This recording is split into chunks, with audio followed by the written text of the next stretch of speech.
പൗലോസ് Philemon എഴുതിയ ലേഖനം. പൗലോസിന്റെ പല കാരാഗൃഹവാസങ്ങളിൽ ഒന്നിൽ എഴുതിയതാണ് ഈ ലേഖനം. യഥാർത്ഥത്തിൽ പുതിയ നിയമത്തിലെ പൗലോസിന്റെ ഏറ്റവും ചെറിയ ലേഖനമാണിത്. എന്നാൽ ചെറുതായതുകൊണ്ട് ഇതിന്റെ പ്രാധാന്യത്തെ കുറവായി കാണരുത്.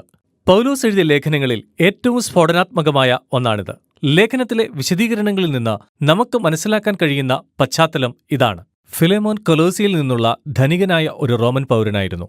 എഫെസോസിലെ ദൗത്യത്തിനിടയിലായിരിക്കാം പൗലോസിനെ കണ്ടുമുട്ടിയതും യേശുവിന്റെ അനുയായി ആയിത്തീർന്നതും. പിൽക്കാലത്ത് പൗലോസിന്റെ സഹപ്രവർത്തകനായ എപ്പഫ്രാസ് കൊലോസിയിൽ ഒരു യേശു സമൂഹം ആരംഭിച്ചപ്പോൾ ഫിലേമോൻ തന്റെ ഭവനത്തിൽ കൂടി വന്ന ഒരു സഭയുടെ നേതാവായി തീർന്നു.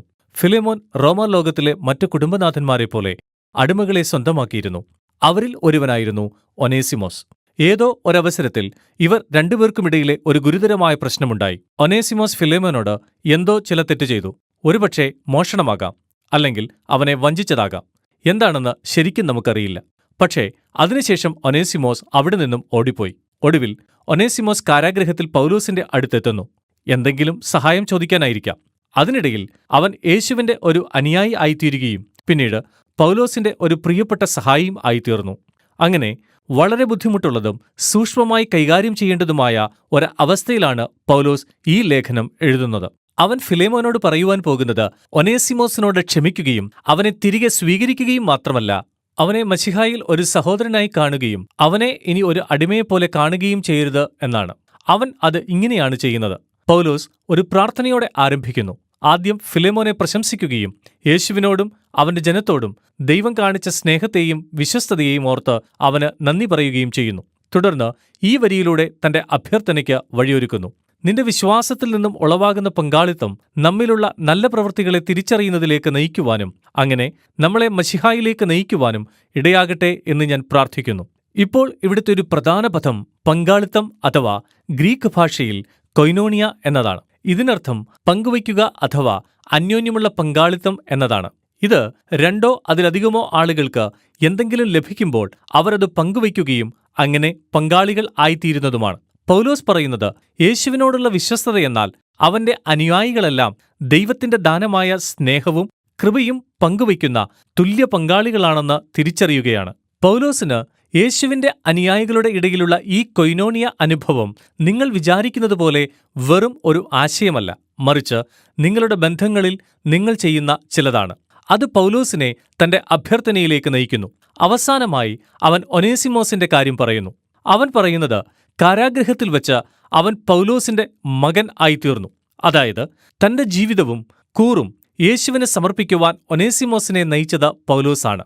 അതുകൊണ്ട് പൗലോസും ഒനേസിമോസും ഇപ്പോൾ മശിഹാ കുടുംബത്തിലെ അംഗങ്ങളാണ്.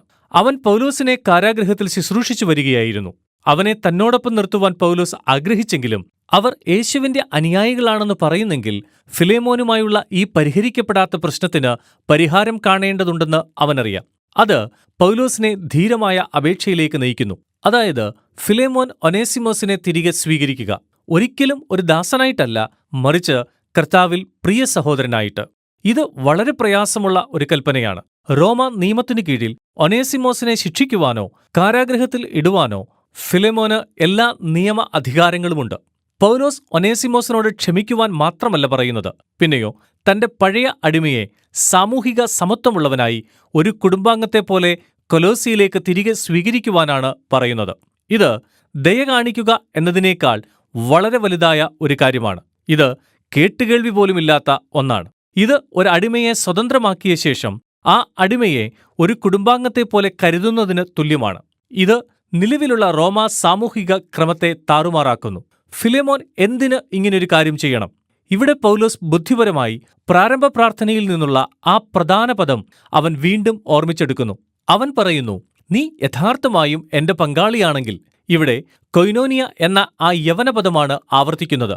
ഞാനാണെന്ന് കരുതി ഒനേസിമോസിനെ സ്വീകരിക്കുക. അവൻ നിന്നോട് തെറ്റു ചെയ്യുകയോ നിനക്ക് എന്തെങ്കിലും തരുവാനോ ഉണ്ടെങ്കിൽ അത് എന്റെ മേൽ ചുമത്തുക, ഞാൻ അവ തിരിച്ചു തരാം.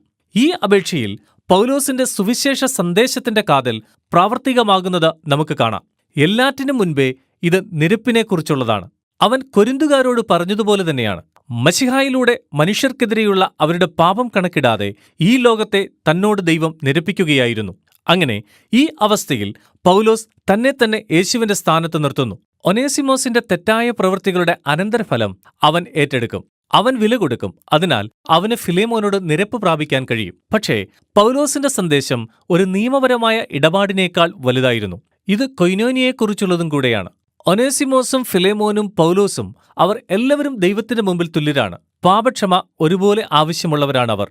അതുകൊണ്ട് കുരിശിനു മുമ്പാകെ എല്ലാവരും ഒരുപോലെയാണ്. അതായത് ഫിലേമോനും ഒനേസിമോസിനും ഇനി ഒരിക്കലും തമ്മിൽ ഒരു യജമാനനും അടിമയും എന്ന നിലയിൽ കാണുവാൻ കഴിയുകയില്ല. അവർ കുടുംബാംഗങ്ങളാകുന്നു. അവർ മശിഹായിൽ സഹോദരന്മാരാകുന്നു. അഥവാ പൗലോസ് ഫിലേമോനോടും കൊലോസിയിലെ മുഴുസഭയോടും പറഞ്ഞതുപോലെ ദൈവത്തിന്റെ പുതിയ കുടുംബത്തിൽ ജനങ്ങൾ യവനരോ യഹൂദരോ പരിച്ഛേദന ഉള്ളവരോ പരിച്ഛേദന ഇല്ലാത്തവരോ വിദേശീയരോ സംസ്കാരമില്ലാത്തവരോ അടിമയോ സ്വതന്ത്രനോ എന്നില്ല. എന്നാൽ മശിഹ എല്ലാമാകുന്നു. മാത്രമല്ല അവൻ എല്ലാവരിലും ആകുന്നു. താൻ ചോദിച്ചതിലും അധികമായി ഫിലേമോൻ ചെയ്യുമെന്നുള്ള ആത്മവിശ്വാസം പ്രകടിപ്പിച്ചുകൊണ്ടാണ് പൗലോസ് തന്റെ ലേഖനം അവസാനിപ്പിക്കുന്നത്. അവൻ അതിഥികൾക്കായുള്ള ഒരു മുറി തയ്യാറാക്കുവാൻ ആവശ്യപ്പെടുന്നു. കാരണം കാരാഗൃഹത്തിൽ നിന്നും മോചിതനാകുന്ന ഉടനെ അവരെ സന്ദർശിക്കുവാൻ അവൻ ആഗ്രഹിക്കുന്നു. പിന്നീട് ചില അന്തിമ അഭിവാദ്യങ്ങളോടെ പൗലോസ് ലേഖനം അവസാനിപ്പിക്കുന്നു. ഫിലേമോനുള്ള പൗലോസിന്റെ ലേഖനം പല കാരണങ്ങളാലും വളരെ ശക്തിയേറിയതാണ്. യേശുവിന്റെ മരണത്തെയും പുനരുത്ഥാനത്തെയും കുറിച്ച് വ്യക്തമായി പരാമർശിക്കാത്ത പൗലോസിന്റെ ഏക ലേഖനമാണിത്. ഇത് അവൻ മറന്നതുകൊണ്ടൊന്നുമല്ല. കുരിശിനെ അവൻ വാക്കുകൊണ്ട് വിശദീകരിക്കേണ്ട ആവശ്യമില്ല. കാരണം അവൻ അതിനെ തന്റെ പ്രവൃത്തിയിലൂടെ പ്രകടമാക്കുന്നു. പൗലോസ് ഇവിടെ കുരിശിന്റെ അർത്ഥം സാക്ഷാത്കരിക്കുകയാണ്. ഒനേസിമോസും ഫിലേമോനും ദൈവത്തോടും പരസ്പരവും നിരപ്പ് പ്രാപിക്കുവാനുള്ള ഒരു മാർഗമായി അവൻ തന്നെ ഏൽപ്പിച്ചുകൊടുത്തു. യേശുവിനെക്കുറിച്ചുള്ള സുവാർത്തയുടെ പ്രത്യാഘാതങ്ങൾ തികച്ചും വ്യക്തിപരമാണ്, എന്നാൽ ഒരിക്കലും സ്വകാര്യമല്ല എന്നും ഈ ലേഖനം നമ്മെ കാണിക്കുന്നു. ഫിലേമോനും ഒനേസിമോസും ഇപ്പോൾ മശിഹായിൽ സഹോദരങ്ങൾ ആണെന്ന വസ്തുത അവരുടെ യജമാനൻ അടിമ ബന്ധത്തെ പൂർണ്ണമായും അപ്രസക്തമാക്കുന്നു. യേശുവിന്റെ ജനത്തിന്റെ കുടുംബം എന്നത് ദൈവത്തിന്റെ കൃപയെ എല്ലാവരും ഒരുപോലെ പ്രാപിച്ചവരുടെ ഇടമാണ്. ഇത് പുതിയ രീതിയിലുള്ള ഒരു സമൂഹമാണ്. അഥവാ അവൻ കൊലോസ്യർക്കെഴുതിയ ലേഖനത്തിൽ പറയുന്നതുപോലെ ഇത് ഒരു പുതിയ മനുഷ്യവർഗമാണ്. ഇവിടെ ജനത്തിന്റെ മൂല്യവും സാമൂഹിക പദവിയും നിർവചിക്കുന്നത് അവരുടെ വംശത്തെയോ ലിംഗത്തെയോ സാമൂഹിക സാമ്പത്തിക സ്ഥിതിയോ നോക്കിയല്ല. തുല്യ പങ്കാളിത്തമുള്ള യേശുവിലൂടെയുള്ള ദൈവത്തിന്റെ സൗഖ്യമാക്കുന്ന കരുണ ഒരുമിച്ച് പങ്കുവയ്ക്കുന്ന പുതിയ മനുഷ്യരാണ് മശിഹായിലുള്ളത്. ഇതാണ് പൗലോസ് ഫിലേമോൻ എഴുതിയ ലേഖനത്തിന്റെ ഉള്ളടക്കം.